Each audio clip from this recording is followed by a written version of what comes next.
Olá, pessoal. Eu sou Edipo Augusto Ferreira Macedo, advogado, sócio administrador da Ferreira Macedo, Sociedade Individual de Advocacia. Você sabia que um erro na comprovação de dependência pode fazer com que o INSS negue sua pensão, mesmo que você tenha convivido 20 anos com o segurado? Muita gente acha que ser parente é suficiente, mas o que vamos analisar hoje mostra que a regra é muito mais rigorosa. Se você ignorar o que está escrito aqui, seu benefício será indeferido. Estamos olhando agora para o texto atualizado da Instrução Normativa 128, que rege os benefícios do regime geral. Vou te mostrar cada linha deste documento para você entender quem realmente tem direito e, principalmente, como provar esse direito. Artigo 178. São beneficiários do regime geral de previdência social na condição de dependentes: 1. Cônjuge, a companheiro, companheiro e o filho não emancipado, menor de 21 anos ou inválido. 2. Os pais. 3. O irmão não emancipado, menor de 21 anos ou inválido. Aqui a lei divide os dependentes em classes. A classe 1, cônjuge, companheiro e filhos, tem prioridade total. Se existirem dependentes na classe 1, os pais, que são classe 2, e os irmãos, que são classe 3, perdem o direito automaticamente. A estratégia aqui é observar o parágrafo 1º. Para o cônjuge e filhos, a dependência econômica é presumida. Você não precisa provar que dependia do dinheiro dele para comer. Já para pais e irmãos, a dependência deve ser comprovada com documentos. E atenção, se você é pai ou mãe de um segurado, prepare notas fiscais, conta bancária conjunta ou comprovantes de residência antes mesmo de pedir o benefício, tá? Veja, a certidão de casamento comprova a qualidade dependente, desde que não haja separação de fato, né? Então, deverá ser recolhida do requerente, no sentido da inexistência de separação de fato, uma declaração sob pena de responsabilização civil e criminal. O papel do casamento prova o direito, inclusive para casais do mesmo sexo. Mas se o casal estava separado na prática, morando em casas diferentes, sem vida comum, o direito acaba. O INSS exige a declaração assinada de que vocês não estavam separados de fato. E o risco técnico é o seguinte: se houver uma denúncia ou prova em contrário, você pode responder por crime de estelionato previdenciário. Se havia separação, mas ele pagava pensão alimentícia, o caminho jurídico é outro. Não use a certidão de casamento de forma isolada.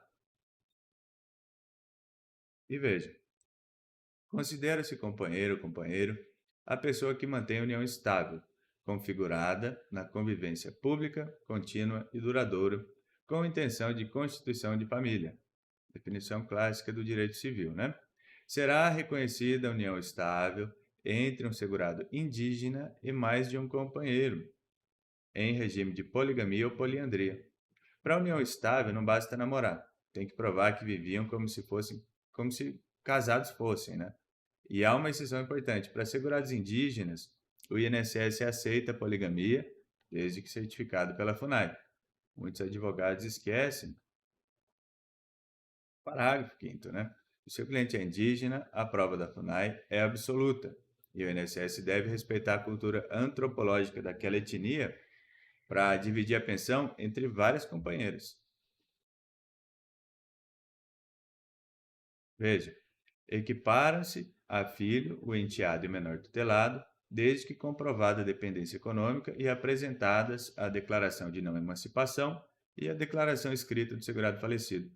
Enteado não é herdeiro automático. Para receber pensão, você precisa provar que ele dependia financeiramente do padrasto ou da madrasta e apresentar um documento onde o falecido declarava essa intenção. E esse é o ponto que mais gera indeferimentos, né? A lei exige uma declaração escrita do falecido. Se o segurado morreu e não deixou esse documento assinado, você terá que buscar qualquer outro meio de prova que possibilite a conclusão da intenção de equiparação. Isso geralmente exige uma justificação administrativa ou ação judicial. Não tente o pedido sem essa prova documental robusta. E veja,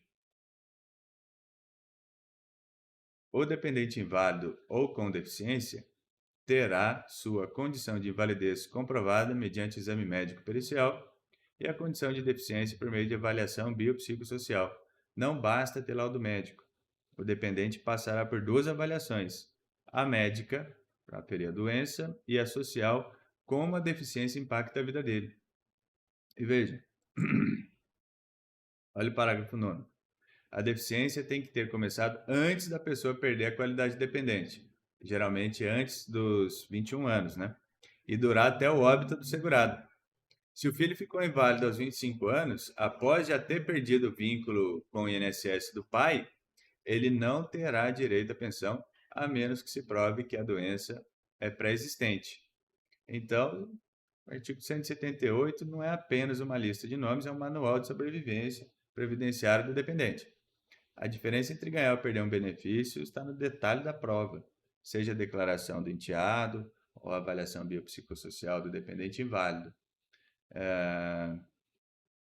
Você está montando um processo de pensão por morte, eu posso te ajudar a listar quais documentos específicos substituem essa declaração de intenção para enteados que vimos no parágrafo 7º.